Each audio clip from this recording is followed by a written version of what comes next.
देखिए, अब ये तो सुप्रीम कोर्ट के जज साहब जिन्होंने इनको इंटरिम बिल दिया है उनको सूचना है। इसके बड़ा इनका कंटेम और कोई हो नहीं सकता। क्या सुप्रीम कोर्ट देश का विजय पराजय के आधार पर गुनाह का निर्णय करेगा? मैं नहीं कह रहा है, केजरीवाल जी कह रहे हैं। तो देश की सुप्रीम कोर्ट के फंक्शनिंग पर उनका बहुत गलत टिप्पणी। प्रचार में जहाँ जहाँ जाएंगे शराब घोटाला ही लोगों को दिखाई देगा। कई लोगों को तो बड़ी बोतल दिखाई पड़ेगी। आप केजरीवाल जी को जो इंटरिम बेल मिला है, आप इस सुप्रीम कोर्ट के फैसले को कैसे देखते हैं? देखिए, सुप्रीम कोर्ट के फैसले पर मैं कोई टिप्पणी करना नहीं चाहता, परंतु सुप्रीम कोर्ट के फैसले को जिस तरह से आम आदमी पार्टी, कुछ मीडिया के ग्रुप्स और ज़्यादातर जर्नलिस्ट इसको केजरीवाल की विजय मानकर चल रहे हैं, मैं थोड़ी इसकी स्पष्टता करना चाहता हूँ।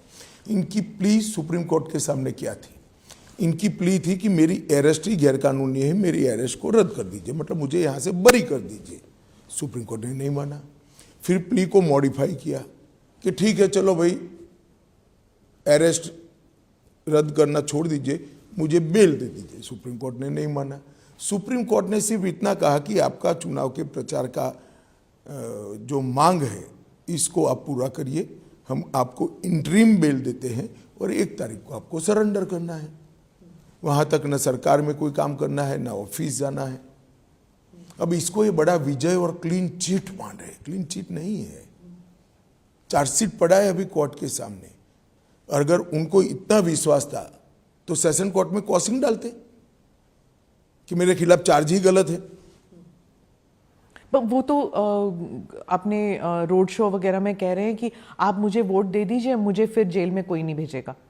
देखिए, अब ये तो सुप्रीम कोर्ट के जज साहब जिन्होंने इनको इंटरिम बिल दिया है उनको सूचना है।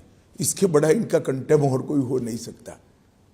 क्या सुप्रीम कोर्ट देश का विजय पराजय के आधार पर गुनाह का निर्णय करेगा?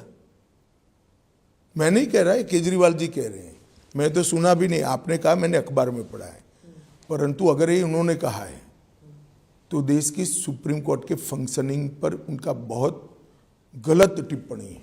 क्या उनके बाहर आने से और उनकी जो ये टीका टिप्पणी से इंडिया अलायंस को फायदा हुआ है आपके नजरिए से? देखिए, मैं ऐसा मानता हूं एक मतदाता के नाते कि जहां जहां वो जाएंगे शराब घोटाला याद आएगा।